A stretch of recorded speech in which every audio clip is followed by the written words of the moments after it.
Are we rolling? Yes, we are. What's up, guys? It's your boy McKinley Crain here, and today I'm going to be doing my spoiler-free movie review of the movie that I just watched earlier today, which is the 2020 DC Extended Universe film. Well, the December 2020 DC Extended Universe film. New DC Extended Universe film and sequel to Wonder Woman, to the 2017 live-action film Wonder Woman, which is Wonder Woman 1984.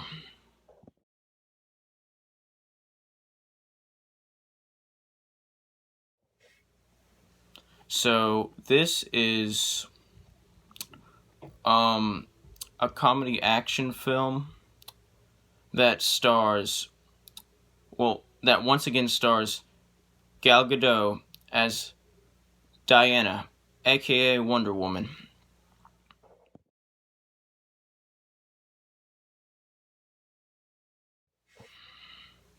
Who is like an Amazonian, like a member of the Amazonians, who are like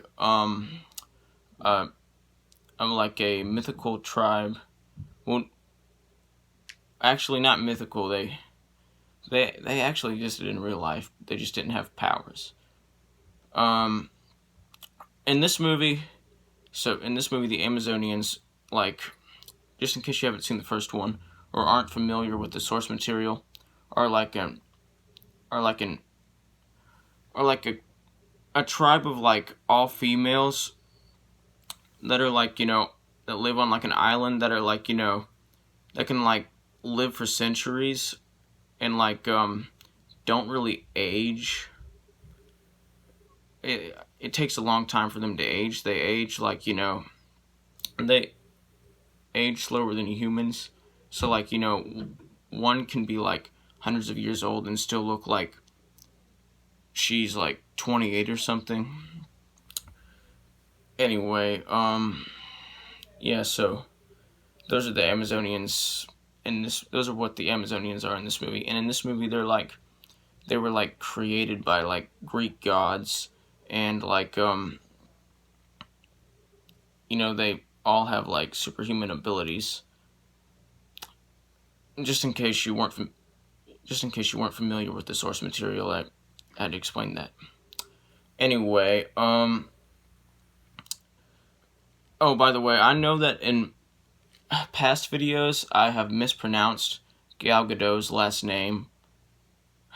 In past videos I've pronounced Gadot as Gadot, but like, I know that that's not how you pronounce it now. So like, I'm just correcting my mistake, pointing out my mistake.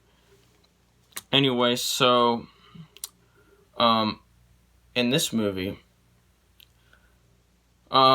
it's the year 1984, of course, because it's in the title. You guys should have already known that. And Wonder Woman, aka Diana, is like, she's like, like, she's still like,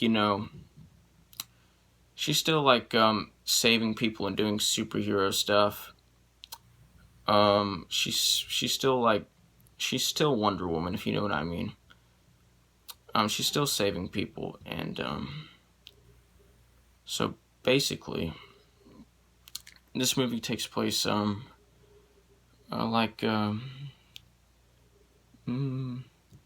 think 60-something years after the original did. 60-something years. I don't know the exact number because I can't remember the exact year that like the original took place. I just knew it was in the 1910s, somewhere in the 1910s, and this is like the 80s, so like 60 to 70 years. I don't know. It's like, yeah, 60 to 70 years after the original. And like Diana is basically has a job, like, has a well-paying job. And is just going under the radar. Like, no one really knows that she's Wonder Woman. But she's like I said, she's still like, she's still like acting as, she's still doing the Wonder Woman thing and like saving people and as Wonder Woman. But like no one has found out her secret identity. Her secret identity has been well hidden, and like has basically like established like like a kind of like a normal life for herself that's separate from the Wonder Woman life, if you know what I mean. And in this movie, Steve comes back. You probably already know this if you've seen the trailers for this movie. Steve Trevor comes back, who is once again played by Chris Pine.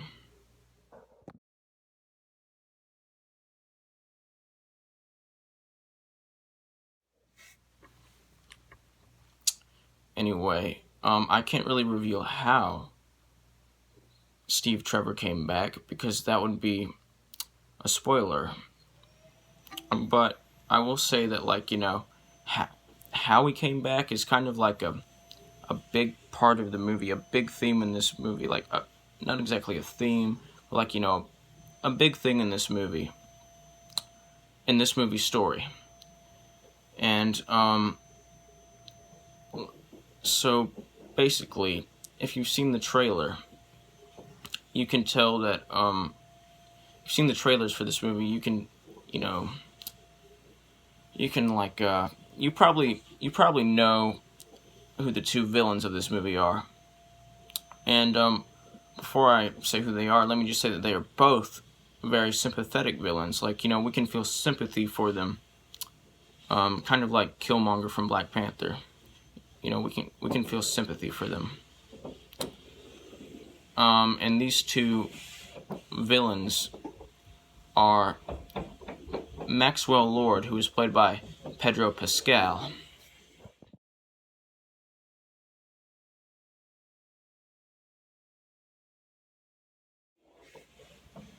who is a little bit more of a sympathetic character than the next villain is, the other villain is, well, the other villain in this movie is, but the other villain in this movie is pretty sympathetic too.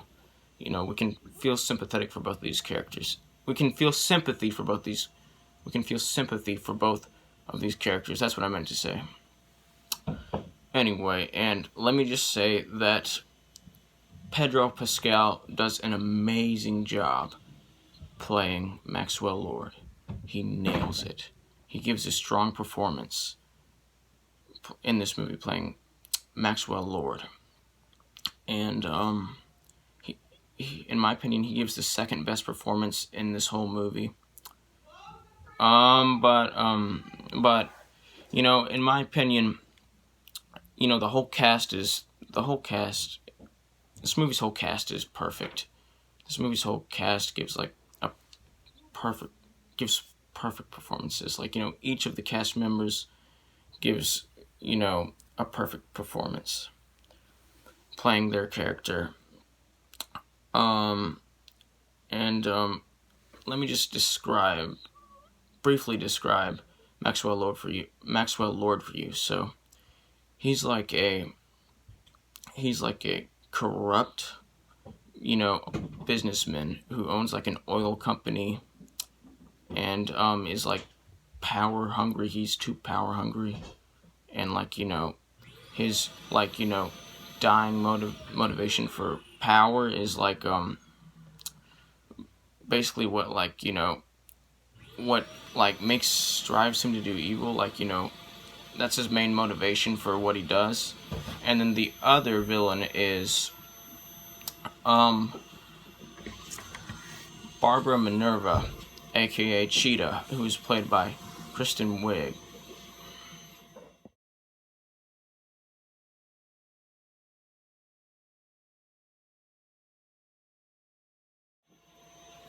And let me just say that Kristen Wiig also gives a perfect performance playing her character, and I'm also gonna say that, like, Barbara is also a very sympathetic villain. We can understand kind of why she's like angry and wants. We can kind of understand why she would have the motivation to like do the things that she does in this movie. And she's also a perfect villain. She's also a great villain. She's just a really fun villain and a really well played character. Just like Maxwell Lord is. And I love this movie. Let me just say that I loved this movie. I thought this movie is perfect in my opinion. It's not my favorite DC Extended Universe film, but it is one of my favorite DC Extended Universe films. It's not my favorite DC film either, but it's one of my favorite DC Extended Universe films. This movie exceeded my expectations. I expected it to be perfect, but it was actually a little bit better than I expected it to be, even though I expected it to be perfect. And it was perfect. It was a perfect film. It was actually a little bit better than I expected. I actually liked this movie a little bit more than I liked the original Wonder Woman movie. Well, live-action Wonder Woman movie from 2017. They're both perfect films, and they're both perfect superhero films. But I like Wonder Woman 1984 a little bit more, just a little bit more than I like the original Wonder Woman. Like, I barely like it more than the original Wonder Woman movie from 2017, but I like it more than the original Wonder Woman movie from 2017. And it's really fun. It's a really fun movie. I love the whole 80s setting, and I think it works well for the movie. It gives the movie it gives the movie like a fun 80s vibe, like a fun nostalgic vibe, a fun, or you could just say a fun nostalgic like tone, like. And I love this movie. Everything about this movie is perfect. The writing is perfect. The humor is perfect. The pacing is perfect. So this movie is like 2 hours and 35 minutes long, and yes, that is a pretty long movie. This is a pretty long movie, but like it's like everything is like so spread out. Like it's like everything in this movie is like so evenly spread out, like among like the 2 hours and 35 minutes. Like this movie took as much time as it needed, and it succeeded in like telling the story perfectly in such in like huge in such a huge like time frame or like time slot, without like throwing any like any unnecessary stuff in there, like, or any boring stuff in there. This movie is perfect. I love this movie, and I always will. It's the second best film of 2020 in my opinion. It's just a really great movie. It's a perfect movie. It's hilarious. I love the character chemistry in this movie. Especially between Wonder Woman, aka Diana, and Steve Trevor. The chemistry between those two characters are the best in the whole film. But I love the other chemistry, chemistry between the characters. I love the chemistry between the other characters too. And I love this movie. The action is great, and everything about this movie is perfect. It was a fun watch. It had a fun tone. It's just an awesome movie, and I let me just put out that I think that the way they brought back Steve Trevor, just the particular way that they brought him back, was actually ingenious, and it made sense. It made sense.